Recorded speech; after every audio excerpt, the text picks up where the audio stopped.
¿Qué tal? Es un gusto saludarles. El canal del Poder Judicial de la Federación está presente en la Feria Internacional del Libro de Guadalajara y estamos muy contentos de poder platicar con el maestro Felipe Leal, arquitecto, académico y miembro del Colegio Nacional. Maestro, bienvenido. Muchas gracias, qué gusto estar aquí con ustedes, un placer. Y es importante, ¿no? Ampliar las perspectivas respecto de los derechos. Y justo a propósito de esto, maestro Leal, hablar de derechos, hablar de arquitectura, es un tema que pareciera muy distante, pero no lo es. ¿En qué sentido? Por ejemplo, la recuperación de espacios públicos para el ejercicio de derechos de las personas y la forma cómo se construye, inclusive la perspectiva estética, tiene mucho que ver con esto. Si nos pudiera dar una perspectiva de este tema. Claro, con muchísimo gusto. En las ciudades, lo que constituye unas ciudades en términos generales es su espacio público, es el elemento que los vertebra, como a nuestro organismo. Nosotros sin nuestra estructura ósea, sin las ramificaciones que tenemos, pues no habría un cuerpo. Las ciudades también tienen un cuerpo y ese cuerpo lo organiza fundamentalmente el espacio público. Son las principales calles, las avenidas, los bulevares, las plazas, los jardines, los camellones, todos los remanentes. Eso es lo que permite leer una ciudad y se van organizando los diferentes cuerpos que la constituyen. Edificios, templos, escuelas, hospitales, en fin. Pero lo que es muy importante es que ese espacio sea incluyente. Lo que tú comentas es fundamental, porque no todo el espacio público, el espacio abierto es incluyente o está en buen estado. En muchos lo vemos en mal estado, degradado, sucio, mal iluminado y no eso no hace que sea incluyente, que se pueda aceptar. Sí lo tenemos en las áreas centrales, las áreas simbólicas de la ciudad, en la parte fundacional, en los centros históricos o en algunos barrios, pues sí, está mucho mejor armada esa parte de la ciudad, la vemos mejor mantenida, con buen mobiliario urbano, iluminada o alumbrada, pero lo que se trata es que sea incluyente, es un derecho a la ciudad. Uno debe tener el derecho a la ciudad que desde que sale de su casa, la banqueta, el arroyo, la calle, pueda estar en calidad. Eso es una lucha que se debe tener para el derecho a una ciudad digna, ¿no? Desde cualquier punto de vista, no únicamente en las partes centrales e históricas o simbólicas, sino todos los barrios, la parte doméstica donde habitamos. Y hoy, ¿cómo ve, qué perspectiva tiene respecto de la situación de las ciudades hoy y esta distancia que hay entre lo urbano y lo rural? Que pareciera que lo rural está lejos del tema arquitectónico, ¿no? De la ingeniería, ¿no? Que vienen de la mano. ¿Y cómo se han construido en atención a este tema de derechos, maestro? Ya no es únicamente lo rural, sino que es la periferia urbana. Las ciudades se han extendido tanto que entonces hay una parte periférica que no está bien dotada de todo lo que tiene la parte central y se ha ido comiendo el suelo de conservación, es decir, el suelo natural, donde todavía la vegetación o los cultivos permanecen. Y eso ha sido muy dañino para las ciudades, porque ha sido también una segregación de carácter social y de calidad. Y es muy dañina también para la sociedad en su conjunto, porque el extender la ciudad significa extender todas las vías urbanas, pavimentación, alumbrado, drenaje, agua, transporte público. Lo que le cuesta a la sociedad eso es muchísimo. Entonces, ahí sí tenemos que revertir. Y hay una tendencia hoy, a responder a tu pregunta de cómo veo hoy las ciudades, pues las ciudades están en un paradigma de transformarse, en ya no seguir creciendo horizontal, sino compactarse. Que ya no crezca tanto la población es positivo. México tiene una oportunidad buena. Ya no estamos creciendo tanto en población. Se ha reducido lo que llaman la pirámide poblacional. Eso nos ayuda. Entonces, al ver menos habitantes, vamos a tener menos presión en ese sentido. Pero también hoy la gente habita de formas distintas, porque ya no se habita nada más en el núcleo familiar, ¿no? Sino también se habitan jóvenes estudiantes con jóvenes, divorciados, viudos, solteros. Entonces, eso te va demandando más espacios, pero quizá no del espacio de la casa tan amplia como eran antes, sino puede ser espacios más reducidos. Pongo el ejemplo, si en un terreno o en un barrio hay casitas de un nivel donde ya nada más viven una o dos personas, pueden ahí construirse 4 niveles o 3 niveles, donde entonces vivirían 8 o 10 personas. Esas 6 más que estás agregando ya no se te irían a la periferia, sino las tendrías ahí. ¿Y qué te va a permitir? Mejorar el espacio público de ese lugar que ya está dotado de servicios. Y entonces va a haber más gente habitando y vas a convivir más en la ciudad. Y vas a ahorrar tiempo de traslados, vas a vivir en convivencia y vas a tener mayor seguridad porque hay más habitantes cercanos a ti en el barrio. Y los espacios públicos también van a estar mejor, se van a mantener mejor. Y cuando hablamos de derechos humanos, esencialmente el Estado debe protegerlos, garantizarlos. ¿Qué relación y qué responsabilidad encuentra en la forma en la que se ha construido la ciudad? Y hablando, mejor dicho, de ciudades en México en relación con esta responsabilidad del Estado en todo este cúmulo en el que están incluidos los derechos, maestro. Lo que tú hablas de los derechos, que es importantísimo, sobre todo en el canal en que nos encontramos, ¿no? O sea, los derechos. Sí hay un derecho a la ciudad. ¿Cuáles son los derechos a la ciudad? Todo habitante urbano debe tener derecho a una vivienda digna, a un lugar que tenga los servicios públicos básicos, agua potable, drenaje, electricidad, ¿no? Bueno, telefonía o comunicación, ¿no? Pero son los servicios básicos para poder continuar la vida, ¿no? Y también el derecho de todo ciudadano también a una mejor calidad de vida, mejor infraestructura urbana, mejor líneas de transporte, ¿no? Más eficientes, mejor comunicación, mejor infraestructura, hospitales, escuelas, equipamiento, ¿no? Escuelas, guarderías, todo lo que es necesario para sobrellevar el desarrollo de la vida humana, lo que se llama el desarrollo humano, ¿no? Que te dé esa posibilidad de desenvolverte en el trabajo, en la profesión y mejorar sobre todo mucho la infraestructura de la ciudad. Es un derecho. Se conoce todo ese paquete como el derecho a la ciudad y en el cual todavía estamos con muchos rezagos. Y en cuanto a la responsabilidad estatal también, maestro, ¿cuáles son los retos normativos? Porque precisamente para un desarrollo urbano son necesarios, y lo decimos administrativamente, hay que partir de los permisos inclusive, pero también la forma en la que los legisladores, las legisladoras han construido todo este tema. ¿Cómo vamos en ese tema? Bueno, ahí también está la necesidad y el derecho de todo ciudadano vecino de enterarse que están legislando y esa legislación o esas modificaciones legislativas, ¿qué impacto va a tener sobre su barrio o sobre su colonia?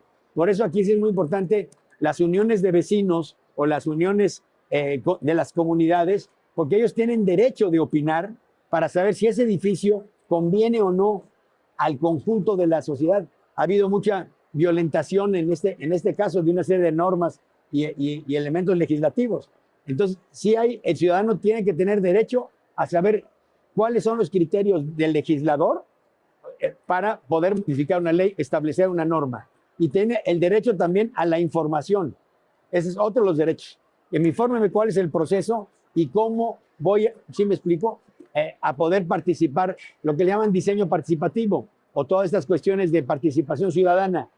Ese es un derecho, a participar, que los ciudadanos participemos en la construcción de la ciudad.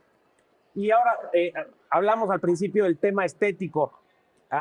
Aparte de la participación, ahorita has centrado en un tema de infraestructura, pero el tema estético también es fundamental. ¿A qué me refiero? Tenemos, por ejemplo, en épocas soviéticas, brutalismo, ¿no? Y la forma en la que se construyeron ciudades para arriba. Hoy México, en esa perspectiva estética, y también vinculado con el tema del derecho, ¿no?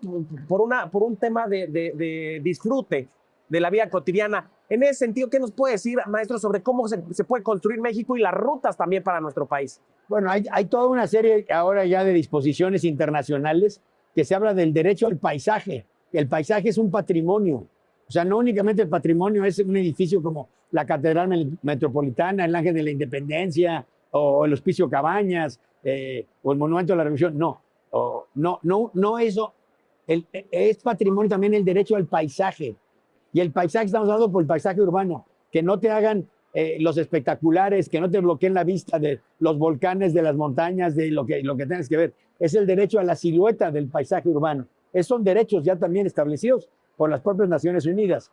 Ahora, ¿cómo puedes tú ayudar? Por eso es un derecho decir, ¿cómo va a ser la construcción? Que la gente pueda opinar sobre qué impacto va a tener una construcción ahí para que te bloquee parte del paisaje o que te pueda generar sombra, que pueda dañar tu construcción, porque te va a condenar a tener sombra y no estar asoleamiento. no tener sol y ventilación. Eso es gravísimo para la salud pública. Entonces, si hay muchos derechos ya establecidos a nivel internacional que, aunque están legislados en México, poco se aplican. Entonces, sí tendríamos que ahondar más en ello, pero eso solo se hace por medio de conciencia, como este medio, ¿no? Comunicar, sí, que la gente se pueda enterar. ¿De qué otra forma lo comunicas? Tiene que haber campañas de comunicación, ¿no? O los foros o los medios para que se conozca, que los habitantes conozcan que eso es un derecho. Y también el compromiso de quienes participan del sector. Claro. Me refiero, ¿no? En su caso, arquitectos, ¿no? El llamado arquitectos, por el otro lado, ingenieros, ¿no? Que se sumen, ¿no? Y un llamado a conciencia que no solamente ellos se dedican a esto, sino que están involucrados en un tema político colectivo. Tenemos que saber comunicar más. Yo creo que y sí tenemos responsabilidad como profesionales, como arquitectos, hacer saber en cualquier foro que tengamos, académico, profesional, social, como cultural, este tipo de conocimientos, hacerles saber a la ciudadanía, a los ciudadanos, a todos nosotros, ¿no? O sea, los derechos a los que les tenemos. Pero yo lo resumo como el derecho a la ciudad, el derecho a tener una ciudad digna y no estar con todo lo que es el deterioro o que la ciudad te castigue. Eso no es un derecho, ¿no? Es el derecho al bienestar. Y se manifiesta físicamente en las estructuras urbanas. En las ciudades. Otra de las preocupaciones también en relación con el medio ambiente sano y la forma en la que se han construido las ciudades, pues particularmente, por ejemplo, para el tránsito vehicular, ¿no? Eso también es un tema que se considera y que se debería considerar y que parece que se ha dejado de lado, maestro. Bueno, ya entramos en el terreno del peatón. El peatón tiene ese derecho. O sea, el habitante número uno en el espacio público, en la calle, es el peatón. El orden debe ser, el peatón tiene prioridad. Después viene el ciclista, después viene el vehículo automotriz. Entonces, esos derechos, la gente sí debe saber que ese es un derecho. Tenemos que ser más respetuosos con el peatón porque un gran número de habitantes de nuestras ciudades hacen largos recorridos peatonales para encontrar el transporte o para llegar a su trabajo. Y en esos largos va encontrándose con banquetas accidentadas, con cruceros peatonales no señalados, con el acoso de los vehículos. Hablando de otros derechos, el peatón es el primero en tener derechos de movilidad en la ciudad, hablando de ello. Y ahí estarías también haciendo una democratización, y como debe ser, del espacio abierto, de los espacios abiertos públicos de la ciudad.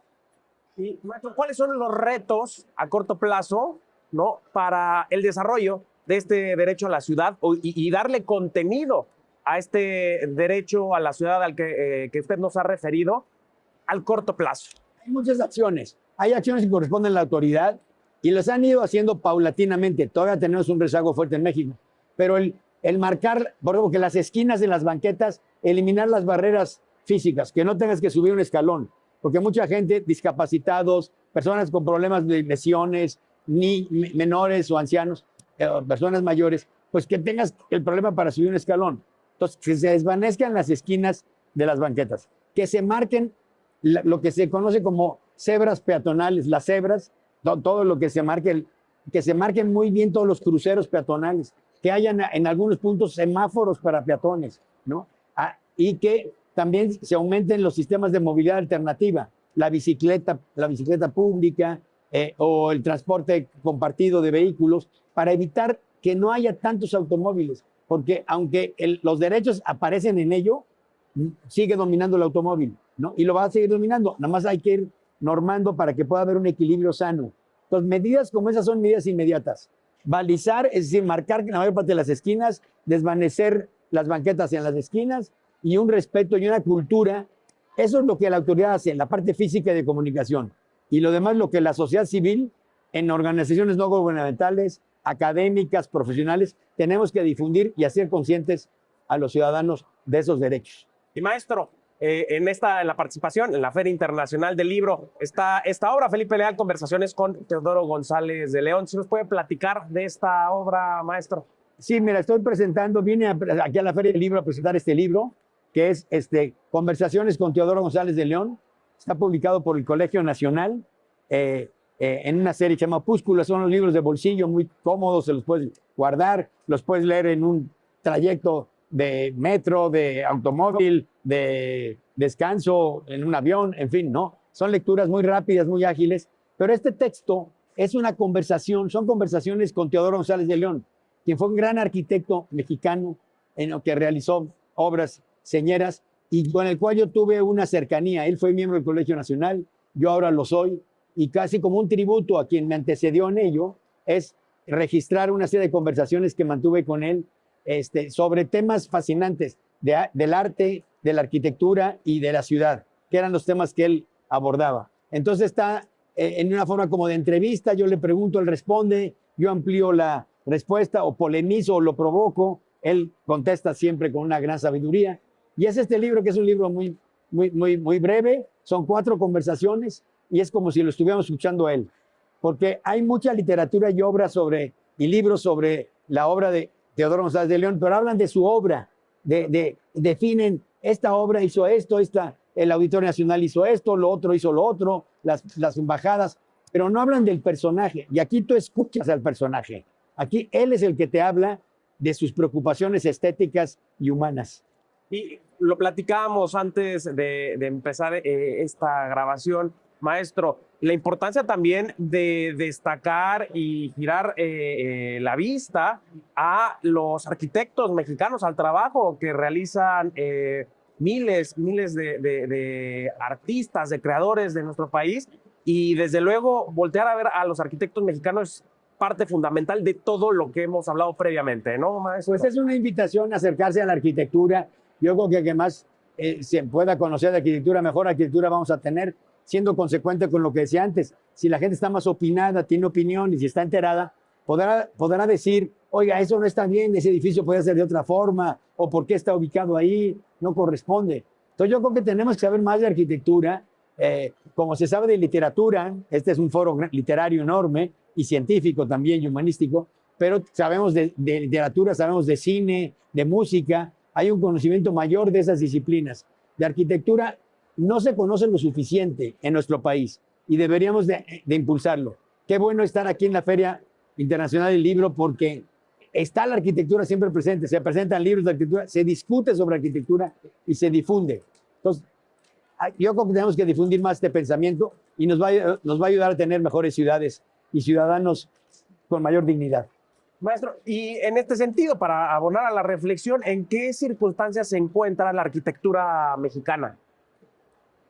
En una transición interesante, yo veo muy buenas generaciones de arquitectos, se está haciendo buena arquitectura en casi todo el país, lo recorro con frecuencia y he visto desde Mérida hasta Tijuana, pasando por Guadalajara, Monterrey, Puebla, Querétaro, en fin, Veracruz. No hay ciudad del país donde yo vea que hay una transición hacia una arquitectura de mejor calidad.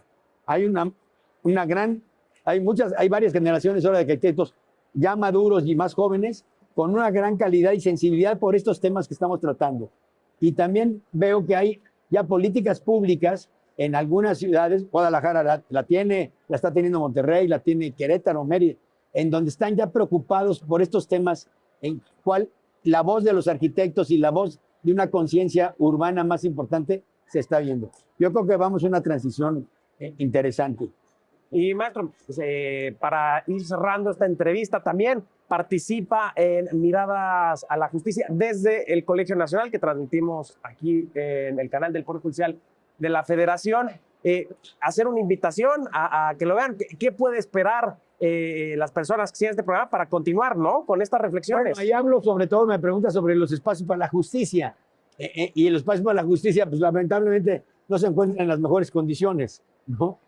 Hablábamos del primer impacto que tienes con la justicia es el Ministerio Público. Y ay, caray, bueno, están en situaciones terribles. Lo último que quieres es ir al Ministerio Público. Cuando te cometen algún delito y te dicen tienes que ir a levantar un acta y la gente, por muchas razones, se desdice. Dice, ay, no, ir al Ministerio Público, qué horror, ni me van a hacer caso. Y algunos otros, no, los espacios están terribles, ve uno escenas muy grotescas, no están debidamente cuidados. Son lugares que sí, el primer contacto que tiene el ciudadano con la justicia es el Ministerio Público o la autoridad judicial en este caso. Entonces, sí hay que mejorar mucho. Hay palacios de justicia muy dignos. Está la Suprema Corte de Justicia, un edificio extraordinario con unos murales fantásticos en su interior. Teodoro González de León hizo un palacio de justicia en San Lázaro. Uno de los palacios de justicia es de autoría de Teodoro González de León. Un gran espacio con una gran elocuencia de columnas y patios muy impactante, ¿no? De muy buena calidad. Los hay en diferentes lugares y se han ido modificando en el interior del país, pero que no sea algo dérmico, sino que esos espacios cada vez sean más, que inviten, digo, no va uno invitado a denunciar, pero que sean más amables, al menos, que haya lugares más que te sientas cómodo esperando a que te puedan atender o hacer una denuncia. Yo creo que de eso trata un poco lo que trato en esa serie que ustedes han preparado. Y en este sentido, finalmente, la importancia de que los espacios dentro de todo el sistema de justicia tengan pues todos los elementos también necesarios, lo repetimos, desde una perspectiva estética, pues de esa manera se dignifica tanto a la persona como a los propios servidores públicos, maestro. Que sean bellos, es que hay que hablar de la belleza, es un término que se ha eliminado, pero la belleza está en todos nosotros. ¿Por qué se puede hablar de la belleza en un museo, en una casa particular, en una fundación, en una oficina particular? ¿Por qué no hay que embellecer los espacios comunes, los espacios civiles? Y los espacios de la justicia son espacios civiles, son espacios de la civilización, de los ciudadanos.